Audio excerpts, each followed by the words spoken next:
जिंदगी की राह कार्यक्रम में आप सबका स्वागत बा। ई कार्यक्रम सबकरा खातिर बा जे की तरह तरह की विपत, उलझन और अशांति में पड़ के सही रास्ता से भटक गईल होखे और उनके पता ना होखे कि जिंदगी का सही रास्ता कौन है। तो दर्शक भाई बहन, बाइबल में जिंदगी का सही मार्ग बतावल गईल बा। कृपा करके देखी और सुनी कि परमेश्वर क्यों ना तरह आप सबके अगुवाई करतने। वचन अध्ययन से पहले सुनी एगो सुंदर आत्मिक गीत। प्रभु खातिर बदला विचार हो, छोड़ दुनिया जहनवा। प्रभु खातिर बदला विचार हो, छोड़ दुनिया जहनवा। प्रभु खातिर बदला विचार हो, छोड़ दुनिया जहनवा।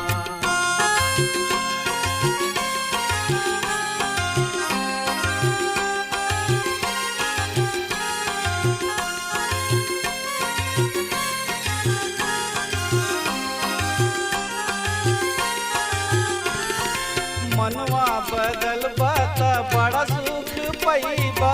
मनवा बदल बात बड़ा सुख पैबा। नाही त पीछे तू नरक में जइबा। नाही त पीछे तू नरक में जइबा। नाही त पीछे तू नरक में जइबा। स्वर्ग के खुलल बा दरबार हो, छोड़ दुनिया जहनवा। स्वर्ग में खुलल बा दरबार हो, छोड़ दुनिया जहनवा। प्रभु खातिर बदला विचार हो, छोड़ दुनिया जहनवा।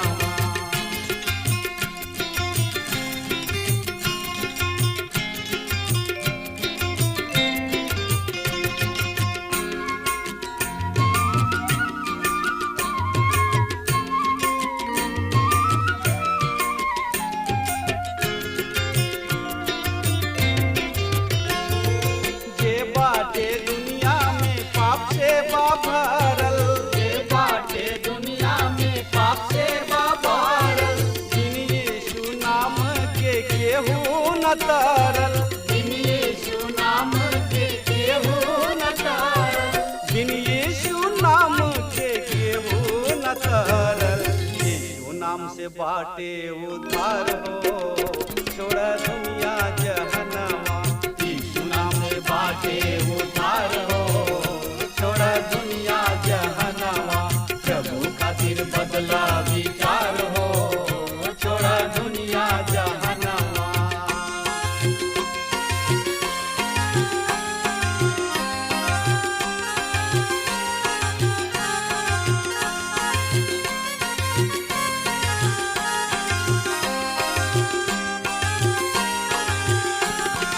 जब रउआ चाहिले जिंदगी सुधारे। जब रउआ चाहिले जिंदगी सुधारे। प्रेमी यीशु के आई जा दुआरे। प्रेमी यीशु के आई जा दुआरे। प्रेमी यीशु के आई जा दुआरे। गले से लगई है करिए प्यार हो, छोड़ दुनिया जहनवा। गले से लगई है करिए प्यार हो, छोड़ दुनिया जहनवा। यीशु खातिर बदला विचार हो, छोड़ दुनिया जहनवा। प्रभु खातिर बदला विचार हो, छोड़ दुनिया जहनवा। प्रभु खातिर बदला विचार हो, छोड़ दुनिया जहनवा।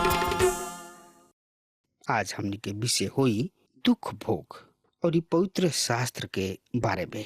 पहला पत्रस 1 अध्याय के 10 पद में लिखल बा, यही उद्धार के विषय ओह नबी सब सावधानी पूर्वक खोजबीन और जांच पड़ताल के जवन की ओह अनुग्रह के जवन की तू ओह पर होखे वाला रहे भविष्यवाणी कैले रहन। सब भविष्यवक्ता मसीह एकरा बारे में मेहनत के साथ भविष्यवाणी कैले।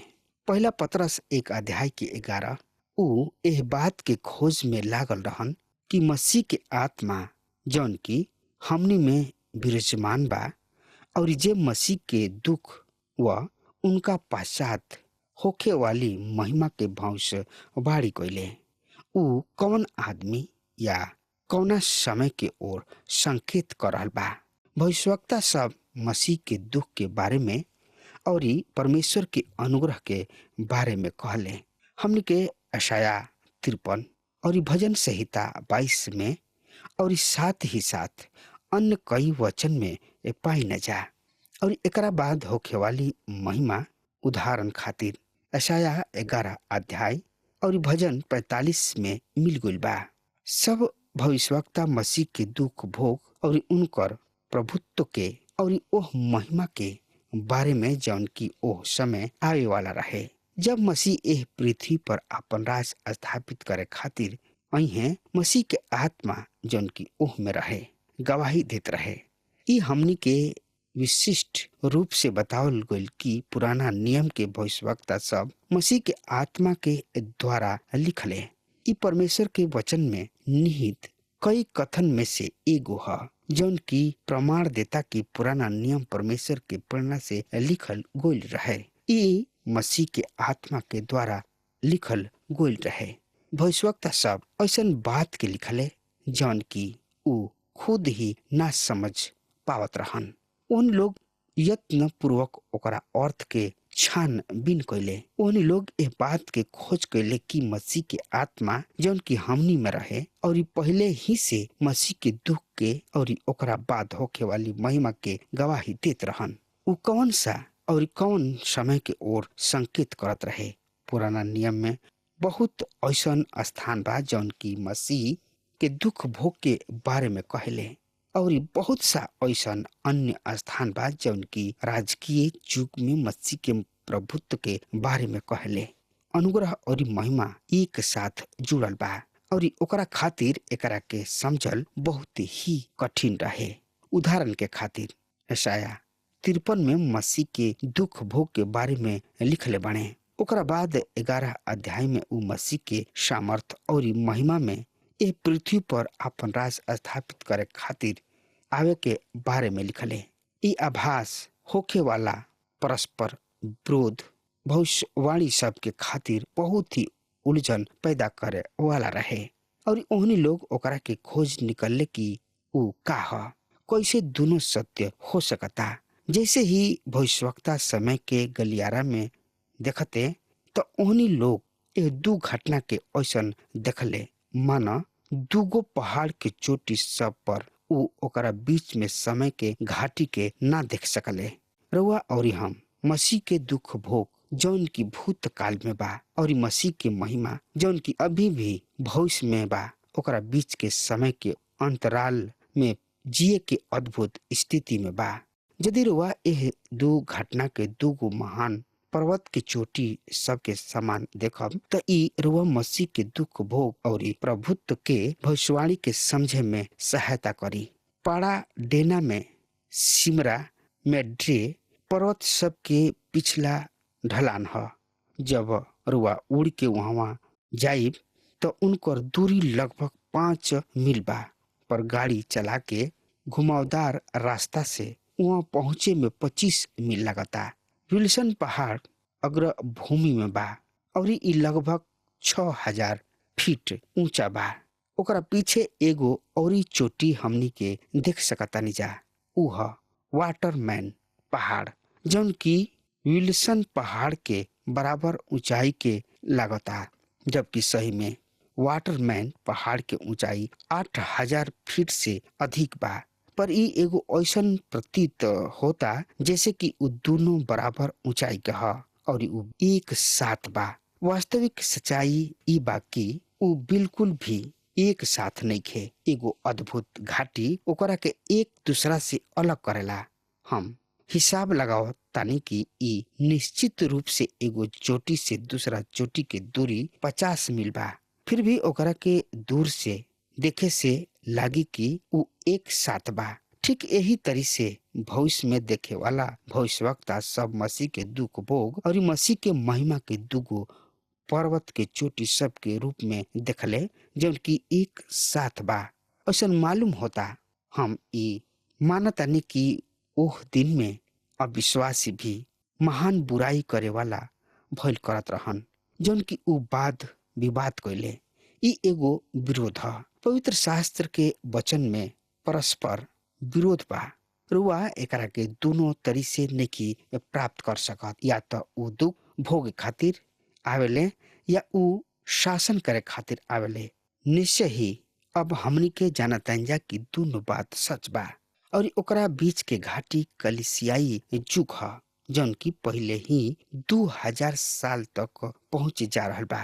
पहला पतरस 1 अध्याय के 12 पद एह तरी से बता रहल बा, उनका पर ई प्रकट कइल गइल बाकी ऊ एह बात में आपन ना पर तोहरा सेवा करत रहन जौना बात के समाचार अब तोहरा के ओ लोगन द्वारा मिलल उस सड़क से भेजल गइल पवित्र आत्मा के प्रेरणा से तोहनी लोग के सुसमाचार सुनौले।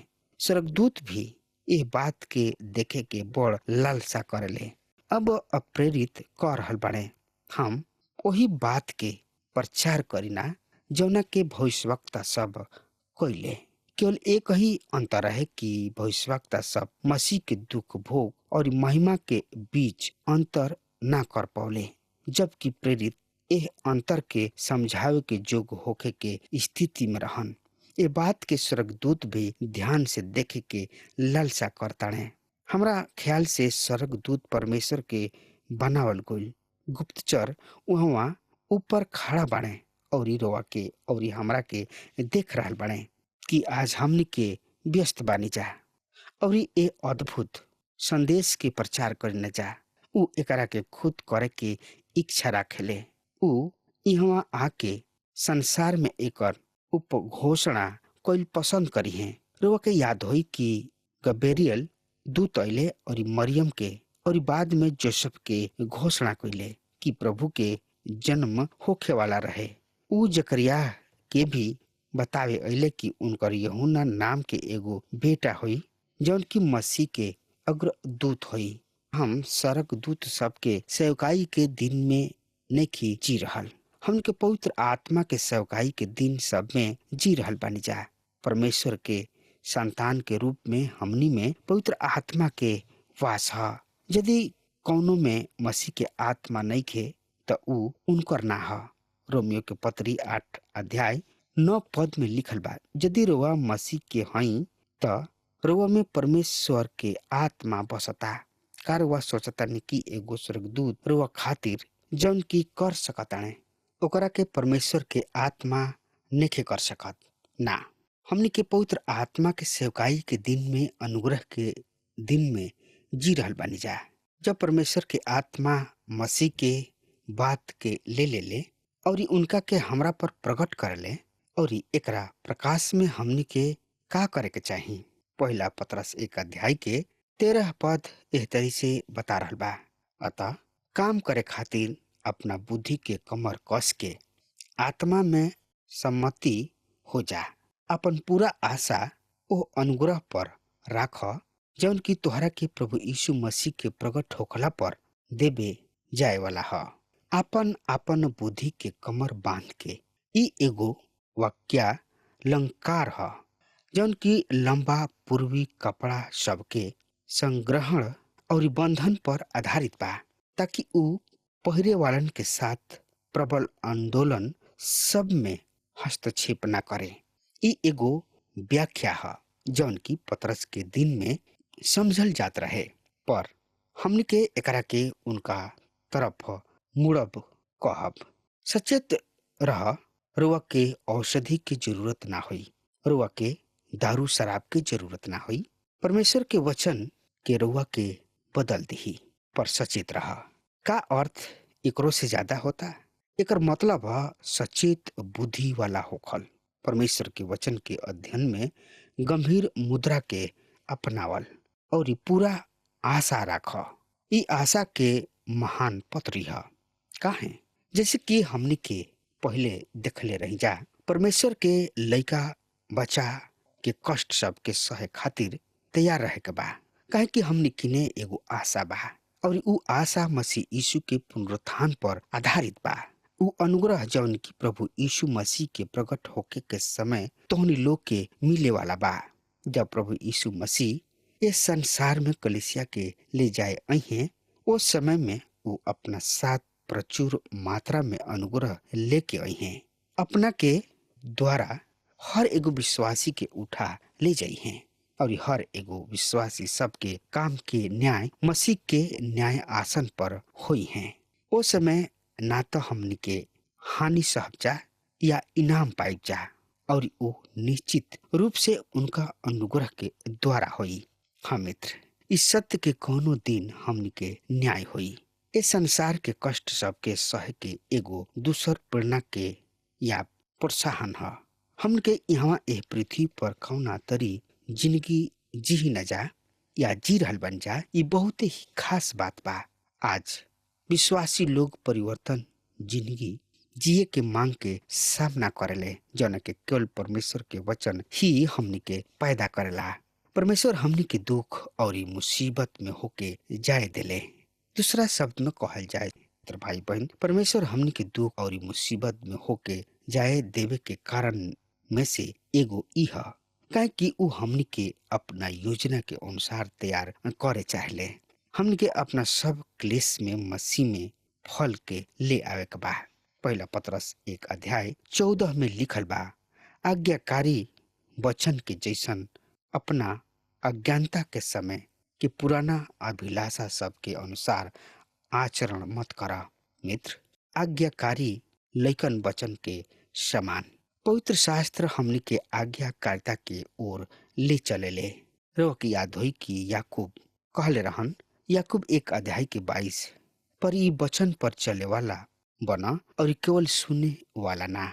मित्र, परमेश्वर के वचन न केवल हमनी खातिर आशा ले आवेला, बल्कि ई हमनी के आज्ञाकारिता के ओर भी ले जाला। परमेश्वर के वचन ओकर पालन करे खातिर ह। हमनी के एकरा निर्देश में फल ले आवे के बा। अपना अज्ञानता के समय के पुराना अभिलाषा सबके ऐसन बना, अर्थात जवन रुआ पहले रही रुआ बढ़िया तरी जाना तानी, ओकरा से अपना स्वभाव के प्रोत्साहित नइखे करे के। हमनी के ऐसन जिंदगी जिए के बा जौन की ई प्रकट करता कि हमनी के भीतर से बदल गुल बनी जा, यानी कि परिवर्तित कोइल गुल बनी जा।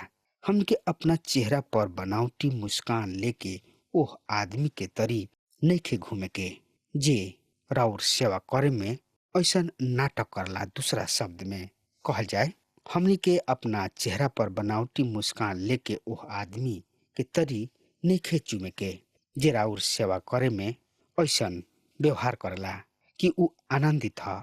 पर सही में जब अनाज छटेला तो उ चाहलन कि रुआ अपना घर जाई। हमनी के बनावटी नइखे बने के। हमनी के प्रभु में एह तरीके फल ले आइल ह कि हमनी के सही से परिवर्तन कइल जाइब जा।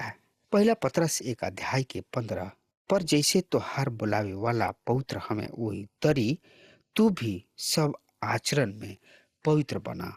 मित्र, पवित्र ऐसन चीज हुआ जौन की वस्तुतः गलत रूप से समझल गइल बा।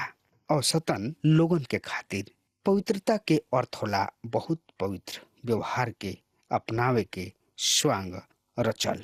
हर दिन के जिंदगी में प्रायः असामान्य बनावल एकरा के बाहरी या सामान्य वस्तु समझल जाला। प्रभु चाहेलन कि रुआ पूर्ण रूप से संगठित कइल गइल व्यक्तित्व वाला बनी। उ चाहेलन कि रुआ जिंदगी के मजा करी और आनंद उठावे। हमार मतलब ई नइखे कि पापपूर्ण आनंद, पर जिंदगी में वास्तविक आनंद और खुशी उ रुआ के देले बाणे। पवित्रता आत्मिक जिंदगी है जौन की स्वास्थ्य शारीरिक जिंदगी के खातिर है। रुआ शारीरिक रूप से तंदुरुस्त और स्वस्थ आदमी के देखल पसंद करब। पवित्रता आत्मिक रूप से स्वस्थ और हिष्ट पुष्ट होके के बा। ओह आज हमनी के एह तरीके लोगन के बहुत ही जरूरी बा। पढ़ी लिखल बा पहला पत्रस 1:16 काहे कि ई लिखल बा तोहनी लोग पवित्र बना काहे कि हम पवित्र बानी। का हमनी के पवित्रता परमेश्वर के पवित्रता के समान विशेष हो सकेला? ना, हमनी के परमेश्वर हर तरी से जोग पड़े और हमनी के जब तक यह जिंदगी में जी रहल बन जा कबहू भी वो स्थिति तक नहीं जा पहुंच सकत। मित्र अब हमार समय खत्म हो बा। जो हमरा के आज्ञा दी परमेश्वर वा के बहुते बहुते आशीष देस। आमीन। हमके विश्वास बा कि ई कार्यक्रम आप सब खातिर फायदेमंद सिद्ध भइल हुई। अगर आप सबके लगे बाइबल से चाहे आपकी निजी जिंदगी से कोनो सवाल होके चाहे कोनो समस्या खातिर प्रार्थना करावे चाहतनी तो हमारी फोन नंबर पर जरूर संपर्क करें और आज का दिन आप खातिर सुखद बनावे।